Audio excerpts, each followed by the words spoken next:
Hi, hello and welcome to VAG Home Bakers. நான் baking start பண்ணி இவ்வளோ வருஷத்தில் எனக்கு இந்த நாள் உள்ள ஆர்டர்ஸ் மட்டும் எனக்கு மறக்கவே முடியாது. ஏன்னா எனக்கு அன்றைக்கி பார்த்திங்கன்னா டோட்டல் 9 ஆர்டர்ஸ் இருந்துச்சு.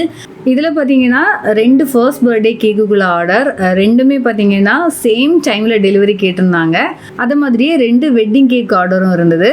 ஸோ இவ்வளவு கேக்ஸோட ஒன் டே விலாக் நம்ம பார்க்கலாம். வீடியோ மறக்காமல் லைக் பண்ணுங்கள், கமெண்ட் பண்ணுங்கள். என்னோடய வீடியோவை சேனலை சப்ஸ்கிரைப் பண்ணாமல் பார்த்துட்ருக்கீங்கன்னா சப்ஸ்கிரைப் பண்ணி சப்போர்ட் பண்ணுங்கள். வாங்க வீடியோக்குள்ளே போகலாம். இந்த ஃபுல் ஒர்க்கும் பார்த்தீங்கன்னா மொத்தமாக 2 நாளாக நான் செய்தது. ஸோ அந்த ஆர்டர் டேட்டோட ஒன் டே முன்னாடி மார்னிங்கே நான் பேக்கிங் ஒர்க் எல்லாமே ஸ்டார்ட் பண்ணிட்டேன். மொத்தமாக 4 பேட்ச் கேக் ஸ்பாஞ்சஸ் நான் செய்து எடுத்தேன். அதில் ஒரு செட்டு ஃபுல்லாகவே சாக்லேட் ஸ்பாஞ்சு செய்திருந்தேன். எனக்கு பேக்கிங் மட்டுமே ஆஃப்டர்நூன் வரைக்கும் ஆயிடுச்சு அந்த 4 செட்டு பேக் பண்ணுறதுக்கும். ஏன்னா ஒன்று முடிச்சுட்டு ஒரு செட்டு பேக்கிங் முடிக்கிறதுக்கே நமக்கு 40 மினிட்ஸ் 50 மினிட்ஸ் ஆகும் இல்லையா, அந்த பெரிய டின்னெல்லாம் இருக்கும்போது. ஸோ 50 மினிட்ஸ் ஆகும். அதை முடிச்சு அதுக்கு அடுத்த பேட்டர் ப்ரிப்பேர் பண்ணி அடுத்த பேக் பண்ணுறதுக்கு அடுத்த டைமிங் அந்த மாதிரி போயிட்டுருக்கும். ப்ளஸ் இதுக்கிடையில் என்ன ஆகும்னா ஒரு சில டின்ஸ் நமக்கு ரிப்பீட்டடாக யூஸ் பண்ண வேண்டியது இருக்கும். ஸோ அது பேக் பண்ணி முடிச்சு அகைன் அதை டிமோல்ட் பண்ணதுக்கு அப்புறமா தான் அந்த டின்னை அடுத்தது யூஸ் பண்ண முடியும். ஸோ அப்படி எனக்கு இதுவே ஆஃப்டர்நூன் வரைக்குமே அந்த ஃபுல் எல்லாமே பேக் பண்ணி முடிக்கிறது வரைக்கும் ஆயிடுச்சு. ஸோ இதுக்கு கூடவே பார்த்தீங்கன்னா எனக்கு 20 டோனட், 20 கேக் பாப்ஸ், அப்புறம் 5 கப் கேக்ஸ் இதுவும் ஆர்டர் இருந்தது. அதுவும் நான் சேர்த்து பேக் பண்ணி எடுத்தேன். இதுக்கு கூடவே பார்த்தீங்கன்னா 250 கிராம்ஸுக்குள்ளே ட்ரீம் கேக்குமே ஆர்டர் இருந்தது. ஸோ ஆர்டர் இருந்த மொத்த கேக்குமே பேக்கிங் ஒர்க் முடிச்சதுக்கு அப்புறமா தான் எல்லாத்தையும் சேர்த்து எல்லா லேயர்ஸும் ஸ்லைஸ் பண்ணி வைக்க ஸ்டார்ட் பண்ணேன். இதுக்கு மட்டுமே பார்த்தீங்கன்னா 1 hour கிட்ட ஆயிடுச்சு. ஏன்னா அவ்வளோ டின்ஸ் எல்லாத்தையுமே டிமோல்ட் பண்ணோம். அடுத்து ஒவ்வொரு கேக்குக்கும் தனித்தனியாக ஸ்லைஸ் பண்ணி அதை செப்பரேட் பண்ணி வைக்கணும் இல்லை, எல்லாத்துக்குமே பார்த்தீங்கன்னா 1 hour கிட்ட ஆயிடுச்சு. So next crumb coating. So crumb கோட்டிங்க்கும் அவ்வளோ டைம் எடுத்துச்சு ஒவ்வொரு கேக்குக்கும். அதுலேயும் பார்த்தீங்கன்னா டயர் கேக்ஸ் எல்லாம் இருந்துச்சு. ஓகே, டயர் கேக்கு செப்பரேட்டாக செய்ய வேண்டியது இருந்தது. அதுலேயும் ஒன்று டம்மி, ஒரு வெட்டிங் கேக் பாட்டம் டம்மி போட்டு டாப்பில் மட்டும் ஒரு 1 kg வெயிட்டுக்குள்ள கேக் கேட்டிருந்தாங்க.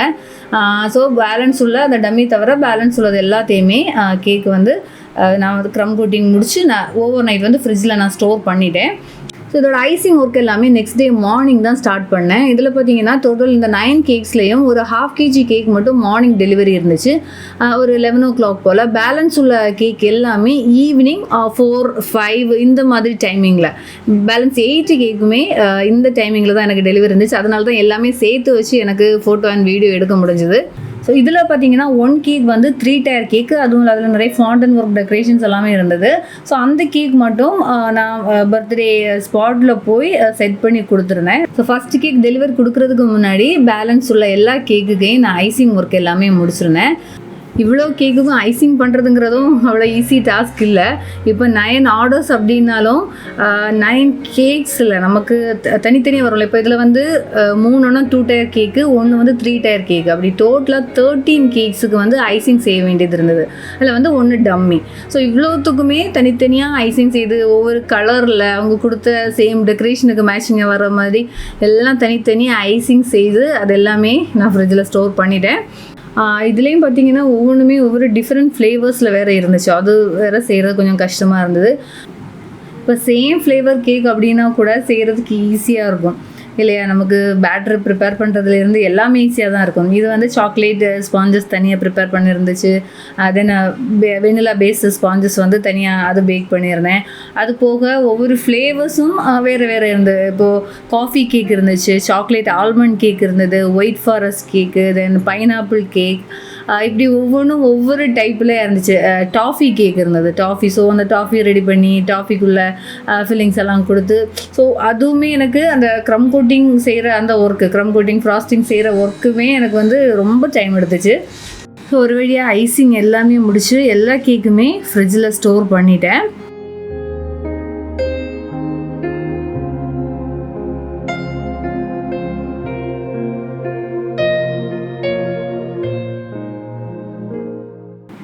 ஸோ கேக்கோட ஐசிங் ஒர்க்கெல்லாம் முடிச்சதுக்கப்புறமா பார்த்தீங்கன்னா எனக்கு சாக்லேட் கார்னிஷ் கொஞ்சம் செய்ய வேண்டியது இருந்தது. அது ஒரு ஃபஸ்ட் பர்த்டே கேக்குக்கு அவங்க கஸ்டமைஸ்டு கேக் கொடுத்துருந்தாங்க. ஸோ அந்த கார்னிஷ் இதெல்லாம் வச்சு தான் வேணுங்கிற மாதிரி மாடல் கொடுத்துருந்தாங்க. ஸோ அதுக்காக நான் அது கொஞ்சம் ப்ரிப்பேர் பண்ணியிருந்தேன். அதுக்கப்புறமா டோனட், கேக் பாப்ஸ் இதெல்லாம் செய்ய வேண்டியது இருந்தது.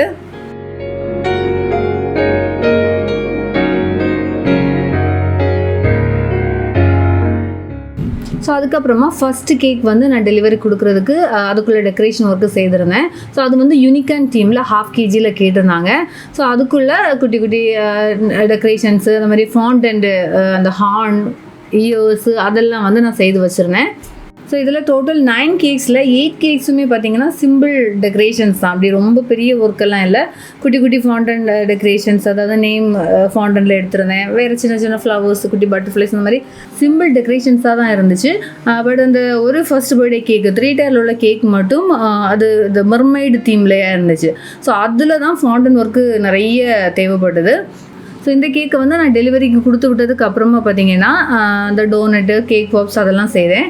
அதுக்கப்புறமா தான் வந்து அந்த கேக்ஸ் ஒவ்வொன்றா வந்து நான் டெக்கரேட் பண்ண ஸ்டார்ட் பண்ணேன். ஏன்னா அந்த ஃபுல் ப்ராசஸுமே, இந்த டெக்கரேஷன் ஒர்க்கும் மட்டுமே எனக்கு 2 hours மேலே வந்து இருந்துச்சு. ஏன்னா டெக்கரேட் பண்ணோம், இந்த தனித்தனியாக பேக் பண்ணோம். ஸோ அது நான் மட்டும் செய்யலை, நான் அம்மாவை வந்து ஹெல்ப்புக்கு கூப்பிட்டுருந்தேன். மற்றபடி பசங்களை பார்க்கணும், வீட்லேயும் கொஞ்சம் ஹெல்ப் வேணும் இல்லையா. ஸோ அதுக்காக அம்மா வந்திருந்தாங்க. அப்புறம் வந்து ஹஸ்பண்டை லீவ் போட சொல்லிட்டேன். ஏன்னா கேக்கு ஒவ்வொன்றுக்கும் டெலிவரி கொடுக்க வேண்டியது இருந்தது, பேக் பண்ணோம், இதுக்கெல்லாம் வந்து சப்போர்ட்டுக்கு ஆள் வேணும் இல்லையா. ஸோ ஹஸ்பண்ட் தான் வந்து பேக்கிங் இந்த மாதிரி உள்ள வேலைகள் டெலிவரி கொடுக்குறதுக்கெல்லாம் போயிருந்தாங்க.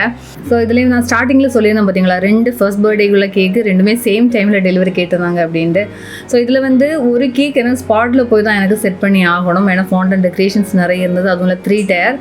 இன்னொன்று வந்து 2 tier கேக் தான், அந்த சாக்லேட் டெக்கரேஷன்ஸ் எல்லாம் செய்துள்ளது. ஸோ அந்த கேக் பார்த்தீங்கன்னா என் மாமாட்ட நான் கொடுத்து விட்டேன் அது டெலிவர் பண்ணுறதுக்கு.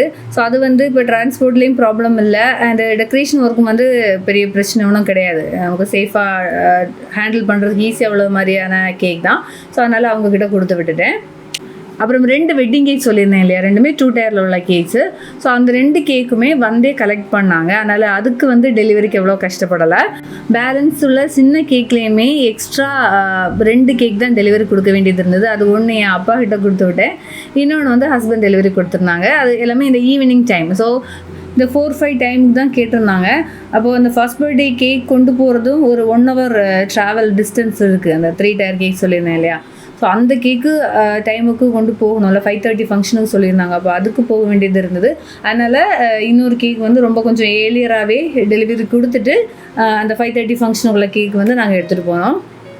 அந்த மெர்மைடு கேக்கில் உள்ளது பார்த்திங்கன்னா எனக்கு சுத்தமாகவே டெக்கரேஷன் வீடியோ எதுவுமே, ஃபாண்டன் ஒர்க்கோ ஒரு கேக் ஸ்டாக் பண்ணுறதோ, அதை எடுத்துகிட்டு போகிறதோ, அங்கே போய் செட் பண்ணுறது எதுவுமே எனக்கு வந்து ரெக்கார்ட் பண்ணவே முடியலை. ஏன்னா சொன்ன மாதிரி எல்லா கேக்குமே அந்த ஒரே டைம் ஆகும்போது நமக்கே வந்து டென்ஷன் ஆகிடும். எல்லாம் அப்படியே கரெக்ட் டைம் கொண்டு போகணும், எல்லாம் செய்யணும், பேக் பண்ணணும், எடுக்கணும், எல்லாத்துக்கும் அப்படி டைம் போய்கிட்டே இருக்கும், ஃபாஸ்ட்டாக டைம் போய்கிட்டே இருக்கும். ஸோ எனக்கு அந்த லாஸ்ட் கேக்கு எனக்கு சுத்தமாக டைம் கிடைக்கல. ஜஸ்ட்டு ஃபோட்டோ மட்டும்தான் இருக்குது. அதை வந்து நான் இதுக்கு கூட நான் அட்டாச் பண்ணுறேன். அதே மாதிரி ஒரு சின்ன ஒரு கிளிப் எல்லாமே ஒர்க் முடிச்சதுக்கப்புறமா ஒரு சின்ன ஒரு வீடியோ மட்டும் ரெக்கார்ட் பண்ணேன், அது மட்டும் இருக்குது. ஆக்சுவலி நான் வந்து இது மெர்மைட் தீம்னு சொல்லியிருந்தேன். இது மெர்மைட் தீம் கிடையாது, சி தீம்லையா வேணும்னு கேட்டிருந்தாங்க. இது இந்த கேக்கோட மிடில் டயரில் இருக்குது பார்த்தீங்களா, அது வந்து எடிபிள் வேஃபர் ஷீட்டில் வச்சு நான் டெக்கரேட் பண்ணியிருக்கிறேன். அதேமாதிரி கேக்கோட டாப்பில் வந்து ஃபிஷ் பவுல் வச்சு அதுக்கு உள்ளாடி 2 மெர்மைட் டெய்ல் வச்சு அந்த மாதிரி தான் நான் செய்திருக்கேன். அதுக்கு மேலே ஃபாண்டன்லேயே ஆக்டோபர்ஸ் செய்து வச்சுருக்கேன். ஆக்சுவலி அவங்க எனக்கு ஒரு மாடல் கொடுத்துருந்தாங்க, ஒரு 4 மாடல்ஸ் கொடுத்து அதை வந்து கம்பேர் பண்ணி இந்த மாதிரியெல்லாம் வேணும்னு சொல்லி கஸ்டமைஸ் பண்ணி கேட்டிருந்தாங்க. ஸோ அதே மாதிரி வந்து நான் செய்து கொடுத்துருந்தேன். நான் 1 day செய்த இந்த 9 கேக்கோட பிக்சர்ஸும் உங்களுக்கு நான் வரிசையாக காமிக்கிறேன்.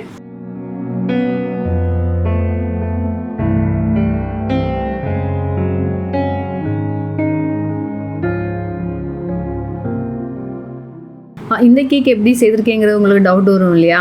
இது பார்த்திங்கன்னா க்ரீன் கலரில் கேக் ஸ்பாஞ்சு செய்துட்டு அதை பவுடர் பண்ணி கேக் ஃபுல்லாகவே நான் அப்ளை பண்ணியிருக்கேன். ஸோ இந்த ஒர்க்கெல்லாம் எப்படி இருக்குது, இதில் உங்களுக்கு எந்த கேக் பிடிச்சிருக்கு அப்படிங்கிறத மறக்காமல் கமெண்ட் பண்ணுங்கள். வேறொரு வீடியோவில் மீண்டும் சந்திக்கலாம். பாய்.